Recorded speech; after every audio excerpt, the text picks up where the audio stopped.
ओम नमः शिवाय। नमस्कार दोस्तों, आपके अपने चैनल खुशबू नवीन ऑफिशियल में मैं खुशबू आपका बहुत बहुत स्वागत करती हूँ। तो आज हम आपसे बात करने वाले हैं प्रदोष व्रत के बारे में। प्रदोष व्रत क्या है, प्रदोष व्रत क्यों करना चाहिए, क्या है इस व्रत का महत्व, प्रदोष व्रत कैसे शुरू करें, कितने व्रत करने चाहिए, कब से शुरू करना चाहिए, पूजा विधि क्या है, क्या इस व्रत में खाना चाहिए, क्या इस व्रत में नहीं खाना चाहिए, व्रत के नियम क्या हैं, सावधानियां क्या हैं, दान क्या है, उद्यापन कब और कैसे करें, यह सभी बातें आपको आज इस वीडियो के माध्यम से मैं शेयर करने वाली हूँ। भगवान भोलेनाथ की पूजा जिस दिन किया जाए, जिस समय में किया जाए, भगवान भोलेनाथ उससे प्रसन्न हो जाते हैं और वह दिन वह समय सर्वश्रेष्ठ हो जाता है। लेकिन भगवान भोलेनाथ को अपने सभी व्रतों में प्रदोष का व्रत परम प्रिय है। इस व्रत को जो भी व्यक्ति पूरे नियम से श्रद्धा से करता है, भगवान भोलेनाथ उसकी सभी मनोकामनाएं पूर्ण करते हैं। उस मनुष्य के जो पूर्व जन्म के पाप होते हैं वह सभी पाप नष्ट हो जाते हैं, सभी दुखों का अंत हो जाता है, सुख की प्राप्ति होती है।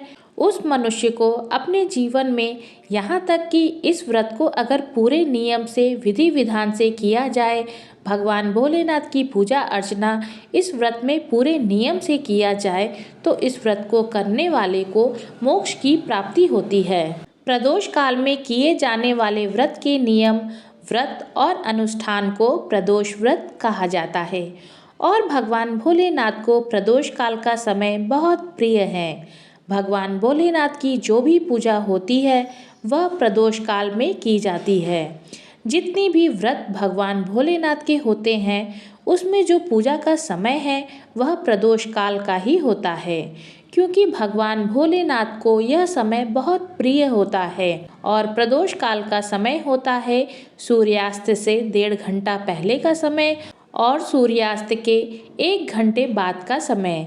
जो 2.5 घंटे का समय होता है वह प्रदोष काल होता है। ये प्रतिदिन आता है। जो शाम का समय होता है, संधि काल का समय होता है, जिस समय घर में दिया प्रज्वलित किया जाता है, इस समय में भगवान भोलेनाथ की पूजा की जाती है। त्रयोदशी के दिन वह विशेष फलदायी होती है। वैसे इस समय में प्रतिदिन अपने घर में पूजा अवश्य करनी चाहिए। जितना भी समय आपके पास होता है उसे आप शाम के समय में, जो संधि काल का समय होता है, उस समय थोड़े समय के लिए ही सही अपने घर के मंदिर में शुद्ध घी का दीपक प्रज्वलित करके थोड़े समय के लिए ही सही वहाँ पर बैठे और ध्यान करें। और जो भी देवी देवता इष्ट की पूजा करते हैं उसकी पूजा आपको प्रतिदिन इस समय में करनी चाहिए। इस समय बहुत विशेष समय होता है। इस समय में की गई पूजा बहुत महत्वपूर्ण पूजा होती है। तो दोस्तों, वीडियो को आप पूरा देखें। वीडियो अगर आपको अच्छी लगे तो वीडियो को लाइक और चैनल को सब्सक्राइब कर लें। बेल आइकन को ज़रूर प्रेस कर लें ताकि जब भी मैं कोई नई वीडियो अपलोड करूं तो उसकी नोटिफिकेशन सबसे पहले आपको मिले। अगर आपको वीडियो अच्छी लगे तो आप शेयर ज़रूर करें अपने फैमिली और फ्रेंड्स के साथ। तो दोस्तों, अब बात करते हैं प्रदोष व्रत के बारे में कि प्रदोष व्रत क्या है। हर मास की त्रयोदशी तिथि को प्रदोष व्रत कहा जाता है और इस व्रत में प्रदोष काल में यानी कि सूर्यास्त से 1.5 घंटे पहले और 1 घंटे बाद का जो समय होता है उसे प्रदोष काल कहा जाता है और इसी समय भगवान भोलेनाथ की पूजा का विधान है। दोस्तों, हर महीने में 2 बार त्रयोदशी तिथि आती है। जैसे हर महीने में 2 बार एकादशी आती है, वैसे ही हर महीने में 2 बार प्रदोष व्रत भी होता है, कृष्ण पक्ष में और शुक्ल पक्ष में। शिव पुराण के अनुसार सबसे पहले इस व्रत को चंद्रमा ने किया था, जिससे कि चंद्रमा का क्षय रोग खत्म हो गया था। भगवान भोलेनाथ को यह व्रत बहुत प्रिय है, इसलिए इस व्रत में शिव जी की पूजा उपासना करने से सभी मनोकामनाएं पूर्ण हो जाती हैं।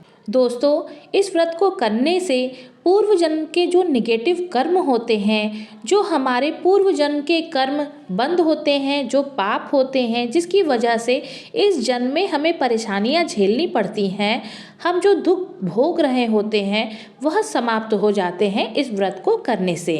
प्रदोष व्रत करने से सभी प्रकार के दोष नष्ट हो जाते हैं। प्रदोष व्रत के महत्व के बारे में ऐसा कहा गया है कि अगर कोई व्यक्ति सभी तरह के संयम करता है, सभी तरह के नियम का पालन करता है, जप तप और पूजा पाठ भी करता है, उसके बाद भी अगर मनुष्य के जीवन में परेशानियां बनी हुई हैं, दुख है, संकट की स्थिति बनी हुई है, वैवाहिक जीवन सुखी नहीं है, संतानहीनता है या फिर संतान है लेकिन उसकी तरफ से परेशानी हो रही है, घर में कलह कलेश का माहौल रहता है और इस परिस्थिति में आप अगर रह रहे हैं और सब कुछ पूजा पाठ करने के बावजूद भी सब कुछ सही नहीं हो रहा है, तो ऐसे व्यक्ति को हर महीने में पड़ने वाले प्रदोष व्रत का पालन अवश्य करना चाहिए। उस दिन भगवान शिव की पूजा करें, व्रत करें, ओम नमः शिवाय का जाप करें और दान करने से शुभ फल की प्राप्ति होती है और जीवन के जो भी कष्ट होते हैं वो सभी तरह के दुख समाप्त हो जाते हैं। अगर आपकी जन्म कुंडली में चंद्रमा पीड़ित हो, राहु केतु या शनि श्रेष्ठ हो या इनके साथ हो, तो ऐसे व्यक्ति को 1 साल तक प्रदोष का व्रत करना चाहिए। चाहे प्रदोष किसी भी दिन पड़े, सभी प्रदोष के व्रत को करके विधि पूर्वक उद्यापन करें। 1 साल के बाद ऐसा करने से चंद्रमा के जो शुभ फल जो होते हैं वह प्राप्त होते हैं। उद्यापन करने के बाद दान अवश्य करना चाहिए। प्रदोष का जो व्रत होता है वह सप्ताह के 7 दिन अलग अलग होते हैं और उनका फल भी अलग अलग होता है। अच्छे स्वास्थ्य और आयु में वृद्धि के लिए रविवार को पड़ने वाली प्रदोष का व्रत किया जाता है। इसे रवि प्रदोष कहा जाता है। सोमवार के दिन जिस प्रदोष को किया जाता है उसे सोम प्रदोष कहते हैं और इस प्रदोष को करने से सभी मनोकामनाएं पूर्ण हो जाती हैं। मंगलवार के दिन जो प्रदोष पड़ता है उसे भौम प्रदोष कहते हैं। इस प्रदोष को करने से रोगों से मुक्ति मिलती है, कर्ज से मुक्ति मिलती है। बुधवार के दिन जो प्रदोष व्रत पड़ता है उसे बुध प्रदोष कहा जाता है और इस व्रत को करने से सभी कामनाएं पूर्ण होती हैं। बृहस्पतिवार को जो प्रदोष व्रत पड़ता है उसे गुरु प्रदोष व्रत कहा जाता है और इस प्रदोष को करने से शत्रुओं का नाश होता है, शत्रुओं पर विजय प्राप्त होती है। शुक्रवार का जो प्रदोष व्रत होता है उससे सौभाग्य की वृद्धि होती है, दाम्पत्य जीवन सुखी रहता है। इसे शुक्र प्रदोष कहा जाता है। तो जिस व्यक्ति के वैवाहिक जीवन में प्रॉब्लम हो रही है उसे शुक्र प्रदोष अवश्य करना चाहिए। शनि प्रदोष का व्रत करने से पुत्र की प्राप्ति होती है, संतान की प्राप्ति होती है। दोस्तों, इन सभी व्रतों को जो सभी प्रदोष व्रत हैं उनमें से सोम प्रदोष, मंगल प्रदोष और शनि प्रदोष ये अत्यधिक प्रभावशाली माने गए हैं। मंगल प्रदोष जिसे भौम प्रदोष कहा जाता है और शनि प्रदोष के दिन भगवान शिव की पूजा पार्वती के साथ करनी चाहिए। हनुमान जी और भैरव जी की पूजा भी इस दिन जरूर करनी चाहिए। दोस्तों, जो लोग शत्रु से अपनी रक्षा चाहते हैं उन्हें गुरु प्रदोष का व्रत करना चाहिए और शनि प्रदोष जो लोग संतान की कामना रखते हैं उन्हें शनि प्रदोष का व्रत करना चाहिए। जैसे गुरु प्रदोष का व्रत अगर संतान की प्राप्ति के लिए करना चाहते हैं या फिर संतान की भलाई के लिए रखना चाहते हैं तो संकल्प लेकर गुरु प्रदोष के 16 प्रदोष का व्रत करना चाहिए। इससे जो भी आपकी मनोकामना है वह पूर्ण हो जाती है। शनि प्रदोष का व्रत करने से शनि जनित जो पीड़ा होती है उससे मुक्ति मिलती है। तो अगर कोई व्यक्ति शनि की महादशा ढैया या साढ़े साती से परेशान है तो उसे प्रदोष का व्रत अवश्य करना चाहिए। इससे रोग व्याधि दरिद्रता जो होती है, गरीबी होती है, घर की अशांति है, नौकरी या व्यापार में आ रही आपकी परेशानियां हैं जो शनि की वजह से आ रही हैं, तो उन सब से आपको मुक्ति मिलती है। यह सब चीज़ समाप्त हो जाती है और घर में सुख संपन्नता आती है। शनि देव प्रसन्न होते हैं। अगर शिव की पूजा की जाती है तो भगवान शिव की पूजा से शनि के जो भी दोष होते हैं वह खत्म हो जाते हैं और प्रदोष का व्रत इन सब में सर्वश्रेष्ठ होता है। दोस्तों, प्रदोष का व्रत कब से शुरू करें और कितने करने चाहिए? प्रदोष का व्रत जो है वो आप किसी भी महीने के शुक्ल पक्ष की त्रयोदशी तिथि से कर सकते हैं, लेकिन सावन का महीना और कार्तिक का महीना प्रदोष का व्रत करने के लिए शुरू करने के लिए सर्वश्रेष्ठ माना जाता है। और जिस शुक्ल पक्ष में सोमवार के दिन प्रदोष पड़े उसे शुक्ल पक्ष से व्रत की शुरुआत करनी चाहिए। इस व्रत को 11 या 26 किया जा सकता है। इसके बाद विधि पूर्वक इसका उद्यापन करना चाहिए। जैसे अगर आप 11 व्रत करते हैं तो 12वीं प्रदोष के दिन उद्यापन करें। अगर आप 26 प्रदोष करते हैं तो आप 27वें में प्रदोष का उद्यापन करें। दोस्तों, अब बात करते हैं कि इस व्रत की पूजा विधि के बारे में। त्रयोदशी के व्रत में एक दिन पहले से ही सात्विक भोजन ग्रहण करना चाहिए। प्रातःकाल सूर्योदय से पहले उठे और नित्य कर्म से निवृत्त होकर स्नान आदि के बाद शुद्ध वस्त्र धारण करें। जिस दिन भी आपको व्रत करना है उस दिन आप सुबह थोड़ा जल्दी उठें, लेकिन उस दिन से एक दिन पहले आप ब्रह्मचर्य का पालन करें। त्रयोदशी व्रत करना चाहते हैं तो आपको सात्विक भोजन के साथ ही ब्रह्मचर्य का संपूर्ण रूप से पालन करें। नहा धो के आप शुद्ध वस्त्र धारण करें।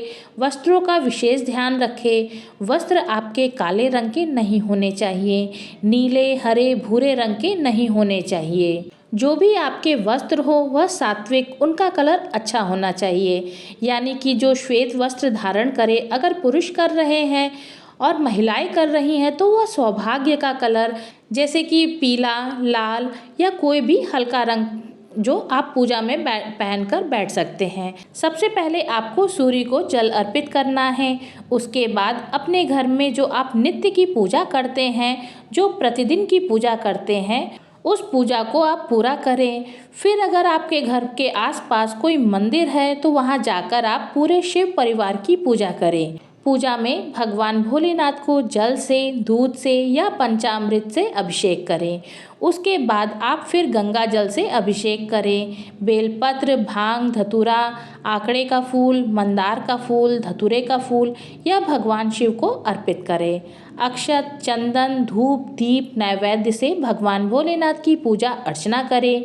नैवेद्य में आप उन्हें फल चढ़ा सकते हैं। सफ़ेद मिठाई भगवान भोलेनाथ को पसंद है तो दूध से बनी हुई सफ़ेद मिठाई भगवान भोलेनाथ की पूजा में उन्हें अर्पित करें। उसके बाद आप हाथ में पुष्प और अक्षत लेकर व्रत का संकल्प लेकर आप कितने प्रदोष का व्रत कर रहे हैं और उसके बाद अपनी मनोकामना बोले। साथ ही आप भगवान भोलेनाथ से प्रार्थना करें कि आपका व्रत को निर्विघ्न पूरा होने में वे आपकी मदद करें और जाने अनजाने आपसे व्रत में कोई भूल चूक हो जाए तो उसके लिए क्षमा करें। आपकी जो पूजा है, जो प्रार्थना है, जो मनोकामना है वह पूर्ण करें और आपकी पूजा स्वीकार करें। इस तरह से आप व्रत की शुरुआत करेंगे। अगर मंदिर नहीं जा सकते हैं तो घर में ही सारी पूजा करें। घर में शिवलिंग ना हो तो मिट्टी का शिवलिंग बनाकर पूजा करें। अगर मिट्टी का शिवलिंग भी नहीं बना सकते तो भगवान भोलेनाथ की जो पूरे परिवार की तस्वीर है, जिसमें माता पार्वती हो और गणेश जी हो, कार्तिकेय भगवान हो, नंदी भगवान हो, तो इन सब की जो इकट्ठे तस्वीर होती है उसे तस्वीर को आप अपने घर में स्थापित करें। उससे भी उतना ही आपको फल की प्राप्ति होगी। मन में किसी प्रकार का संदेह ना रखें कि आपको शिवलिंग उपलब्ध नहीं है तो आपकी पूजा में कोई कमी है। आपकी पूजा आपकी श्रद्धा पर निर्भर होती है। तो इस प्रकार से आप भगवान भोलेनाथ की पूजा करें। इसके बाद आप पूरे दिन व्रत रखें। शाम को प्रदोष काल में यानी कि सूर्यास्त के 1 घंटा पहले से ही आप अपनी पूजा शुरू कर दें।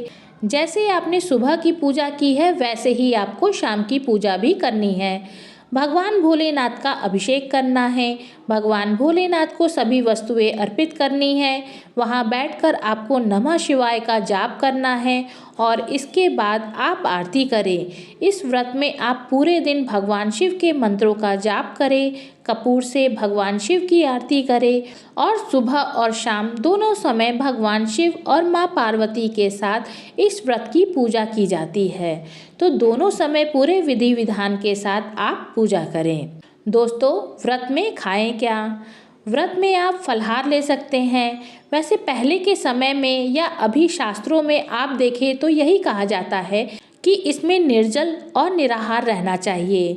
लेकिन ऐसा संभव अगर नहीं हो तो आप फलाहार कर सकते हैं। कोई भी फल जो आपके पास उपलब्ध हो, या उस फल का आप जूस ले सकते हैं, चाय ले सकते हैं। यह सब चीज़ आप अपनी इच्छा अनुसार ले सकते हैं। शाम के समय प्रदोष काल की पूजा के बाद आप घर के सभी लोगों को प्रसाद वितरित करें। उसके बाद स्वयं भी भोजन और प्रसाद ग्रहण कर सकते हैं। इस दिन आपको नमक नहीं खाना है, मीठा भोजन ही ग्रहण करना है। नमक आप सेंधा नमक भी आप इस व्रत में ग्रहण नहीं कर सकते हैं। भोजन आपका मीठा होना चाहिए, सात्विक होना चाहिए और एक ही भोजन होना चाहिए। जैसे कि एक ही अन्न होना चाहिए। अगर आप गेहूं का आटा ले रहे हैं तो उसे आप हलवा बना लें, रोटी बना लें, इस तरह से खा लें। ऐसा नहीं करना है कि चावल और रोटी दोनों मिक्स करें। जैसे खीर पूड़ी बनाकर आप नहीं खा सकते हैं। आप हलवा पूड़ी खा सकते हैं या फिर सिर्फ खीर खा लें। कोई भी एक भोजन अपना निर्धारित करें, वही आप ग्रहण करें। दोस्तों, पूजा में और व्रत में ज़्यादा बदलाव नहीं करना चाहिए। कोशिश करें कि आप हर प्रदोष का जो जितने भी आप व्रत करें उसमें आपका पूजा का समय बिल्कुल सही हो, नियत समय हो। जब आपने एक बार पहली बार जो संकल्प लिया है और जिस तरह से आपने पूजा की है, हर बार आपकी पूजा वही होनी चाहिए, उसी समय पर होनी चाहिए। इस तरह से आपकी पूजा होनी चाहिए। पूजा का समय भी वही होना चाहिए और आप भोजन भी कोशिश करें कि वही भोजन हर बार आप करने की कोशिश करें। तो ये होता है कि व्रत को अगर सही नियम से किया जाए, व्रत को व्रत की तरह से ही किया जाए। उद्यापन कैसे करें, उससे पहले जान लेते हैं सावधानियां क्या रखनी है आपको। सावधानियां यह रखनी है कि जैसे हर व्रत में ही होता है कि आपको झूठ नहीं बोलना चाहिए, आपको किसी की बुराई नहीं करनी चाहिए और जिस भी देवता का आपने व्रत रखा है, आप पूरे दिन उस देवता का स्मरण अपने हृदय में रखें। पूरे दिन आपका हृदय में वह देवता का कोई भी एक मंत्र आप ले लें। जैसे आप महामृत्युंजय मंत्र का जाप कर सकते हैं तो महामृत्युंजय जाप, नमः शिवाय जप कर सकते हैं तो नमः शिवाय। जो भी मंत्र आपको भगवान भोलेनाथ का याद हो, आप अच्छे से जप कर सकते हैं। उसे मंत्र को आप पूरे दिन एक ही मंत्र जपते रहें। इससे एक तो वह मंत्र की संख्या बहुत अधिक हो जाती है, जिससे फल बहुत अच्छा मिलता है। आप हर 2 मिनट पर मंत्र नहीं बदले, मंत्र एक ही रखें, उसे ही पूरे दिन आप स्मरण करते रहें, रटन करते रहें अपने मन में और किसी के भी बारे में कुछ गलत नहीं बोले। मौन व्रत धारण करना चाहिए। ज़्यादातर व्रत के समय में ज़्यादा बात नहीं करनी चाहिए। अगर आप किसी से बात नहीं करेंगे ज़्यादा तो आप किसी के लिए भी गलत नहीं बोलेंगे। पूरे समय आपका ध्यान भगवान शिव के चरणों में होना चाहिए, माँ पार्वती के चरणों में होना चाहिए। तो जो भी आपकी मनोकामना है वह शीघ्र पूर्ण हो जाती है। उद्यापन कैसे करें? त्रयोदशी तिथि के दिन ही इस व्रत का उद्यापन करना चाहिए। जैसे कि आपने जितने भी प्रदोष के व्रत का संकल्प लिया है वह पूरा हो जाए।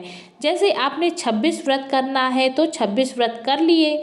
उसके बाद 27वें व्रत के दिन आप भगवान शिव का रुद्राभिषेक रखें, अपने घर में आयोजन करें और किसी योग्य ब्राह्मण को उस दिन बुलाएं, उनसे पूजा संपन्न कराएं। क्योंकि ब्राह्मण अगर वहाँ पर रहेंगे तो एक तो आप दान भी दे सकेंगे उनको, आप उनसे आशीर्वाद ले सकेंगे और ब्राह्मण सब कुछ विधि विधान के साथ एकदम अच्छे से संकल्प जो आपने इतना व्रत किया है उसका वह अच्छे से पूजा पाठ करा देंगे, जिससे कि संपूर्ण फल की प्राप्ति हो जाती है। इसलिए इस दिन किसी न किसी योग्य ब्राह्मण को अपने घर बुला ले और उनसे ही पूजा पाठ संपन्न कराएं, हवन करवाएं, अपने घर में रुद्राभिषेक करवाएं, क्षमा प्रार्थना करें और शांति पाठ के बाद भगवान भोलेनाथ से प्रार्थना करें कि जो भी भूल चूक हुई हो इस व्रत के दौरान, पूजा पाठ के दौरान, वह उसके लिए आपको भोलेनाथ क्षमा करे और जो भी आपकी मनोकामना है वह भोलेनाथ की कृपा से पूर्ण हो। इसके लिए भगवान भोलेनाथ से प्रार्थना करें। आप आपके परिवार की सुरक्षा के लिए भगवान भोलेनाथ से प्रार्थना करें। उसके बाद ब्राह्मण को भोजन कराएं, यथासंभव दान दक्षिणा देकर उनसे आशीर्वाद प्राप्त करें। आप ब्राह्मण को दान में सफ़ेद वस्त्र दें। सफ़ेद वस्त्र दे सकते हैं, दूध दही आप ब्राह्मण को दान में दे सकते हैं, मोती का दान किया जा सकता है। कुछ भी ऐसा जो आपके हो सके, जो आपसे बन सके, वैसी चीज़ों का दान आप ब्राह्मण को दें और उनसे आशीर्वाद प्राप्त करें। इस तरह दोस्तों, अगर आप प्रदोष का व्रत नियम पूर्वक करते हैं इस व्रत को, तो आपकी सभी मनोकामनाएं पूर्ण होती हैं, सभी कष्ट दूर होते हैं और सभी प्रकार के सुखों की प्राप्ति भगवान भोलेनाथ की कृपा से आपको प्राप्त होती है। दोस्तों, प्रदोष के व्रत से जुड़ी यह जानकारी अगर आपको अच्छी लगी हो तो वीडियो को लाइक करके शेयर कर दें और आप पर और आपके पूरे परिवार पर माँ पार्वती और भगवान भोलेनाथ की कृपा सदा सर्वदा बनी रहे। इसी कामना के साथ मैं मिलती हूँ अगली वीडियो में किसी नई और महत्वपूर्ण जानकारी के साथ। तब तक के लिए हर हर महादेव। कर्ता करे न कर सके, शिव करे सो होए। कर्ता करे न कर सके, शिव करे सो होए। तीन लोक नौ खंड में, महाकाल से बड़ा न कोई। ओम नमः शिवाय।